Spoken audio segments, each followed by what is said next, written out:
Hello, Aquarius, the water barrier. Aquarius, I am very happy for you. First of all, happy birthday. I am Noelle with followtheplanets.com. Go to my webpage. There's so much going on. You are hosting, the sun, since it's your birthday, Mercury, and two big heavy planets, Jupiter and Saturn, have moved into your sign. You are hosting all of these planets for the full month of January. Jupiter, you will host for 1 whole year. Saturn, a year and a half.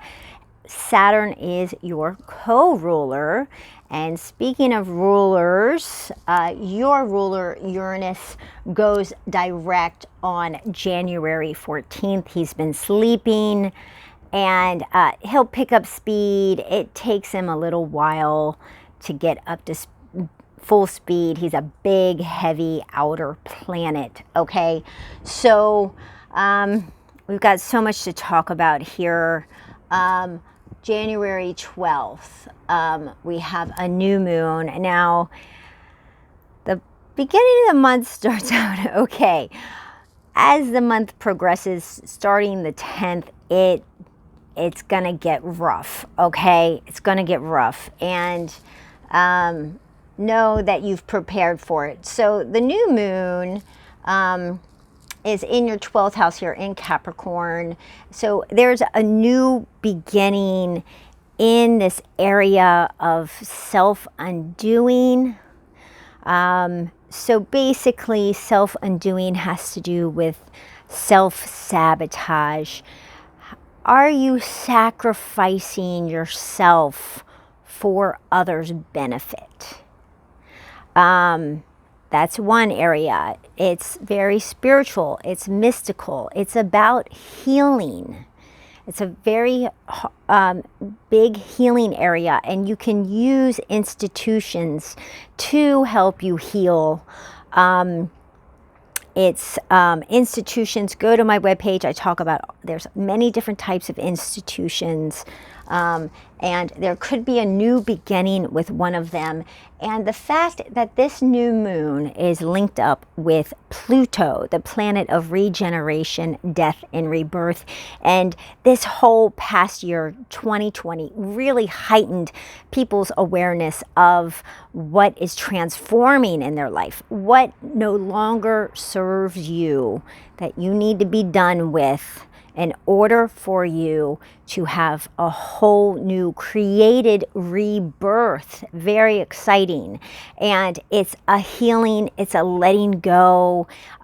Pluto will be here for 5 more years, and then he moves into your sign, which will be a whole transformation with your identity. But until then, get rid of the baggage, okay? That's basically what this is. Heal. Get rid of what no longer serves you, and this new moon can really help with a new beginning in that.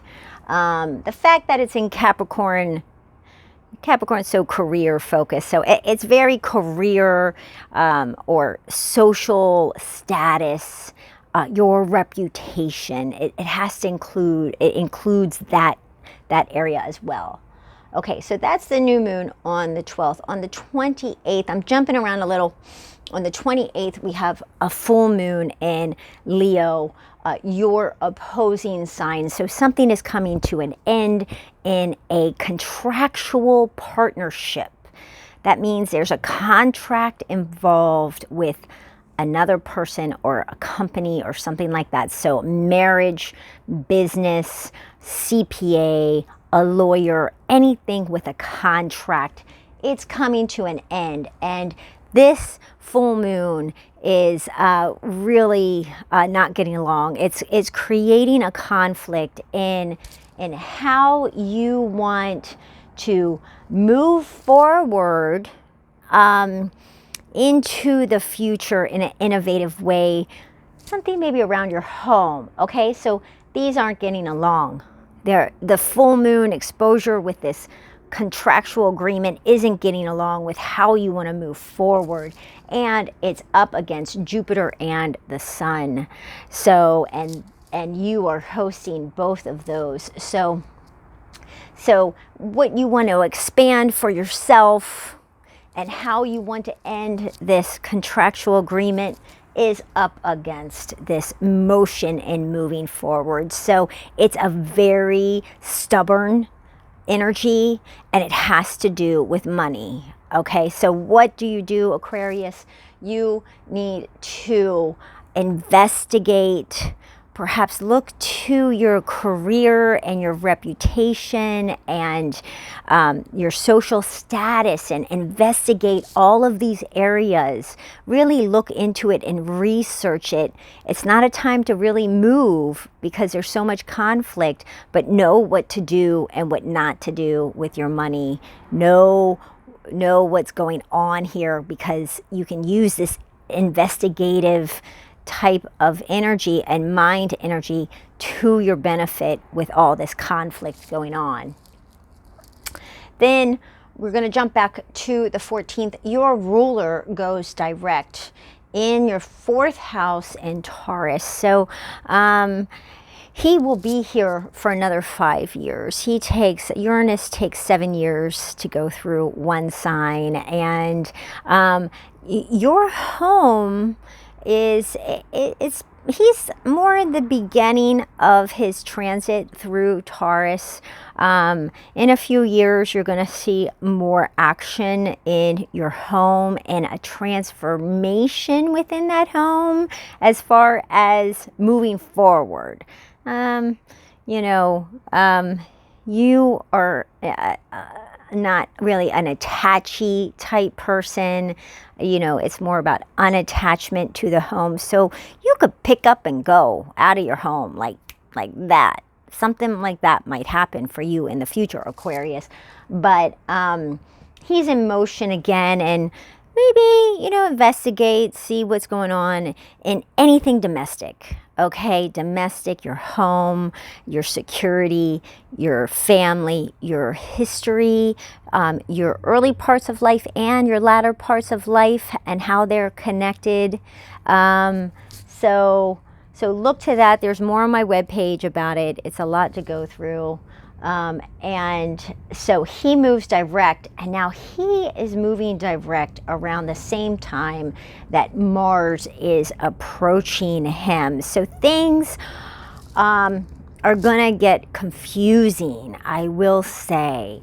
On the 19th and the 20th, Mars and Uranus come exactly together, and there is a lot of tension and conflict between 4 planets and these 2 guys, okay? This starts on the 10th of January, and on the 19th and 20th, it peaks out and then continues to make some conflicting energies about how people want to move forward into the future and action amongst the people, and this social awareness. There's a social awareness conflict with action, okay? And January 19th and the 20th is the United States presidential inauguration day, and we need to be real watchful and careful of maybe in a personal level, but also worldwide, of unpredictable aggression and anger on those days, okay? It's not going to be predicted, and it is a surprise and a shock, okay? So careful on those days, okay, Aquarius? And then you are hosting these planets here. Happy birthday, Aquarius. The sun moves into your sign mid-month, and your birthday is coming. And once we get past, I'll tell you, Aquarius, once we get past a lot of this drama right here. It's going to be a great year ahead for you, Aquarius, okay? So don't think this is just it. There's so much more goodness. You're going to be in your element of social awareness, humanitarianism. You are an intellectual rebel. You're going to be in that element that is you. So just hold on tight here for it to develop. But Mercury on January 31st goes retrograde until February 20th. Our little messenger friend here, he moves fast. So he retrogrades the most often, 3 times a year for about 3 weeks. And he wants you to review your identity, your direction, your purpose, your life force energy. Who you are, Aquarius. He wants you to review, rethink, rewrite, all of these things he wants you to do while he is retrograde. And go to my webpage. I let you know what not to do with Mercury retrograde and what to do with Mercury retrograde. We can use this energy to our advantage. That's what it's all about. Okay, Aquarius. Have a happy birthday, and until next time, hang in there.